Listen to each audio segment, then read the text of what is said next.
Look at that! Not a motorcycle.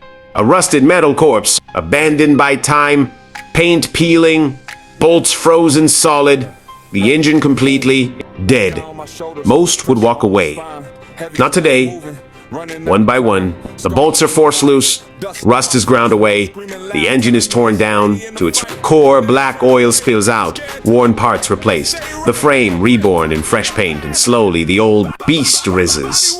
One kick, two, three. The engine roars, shattering the silence. From worthless scrap, dot to a legend breathing again.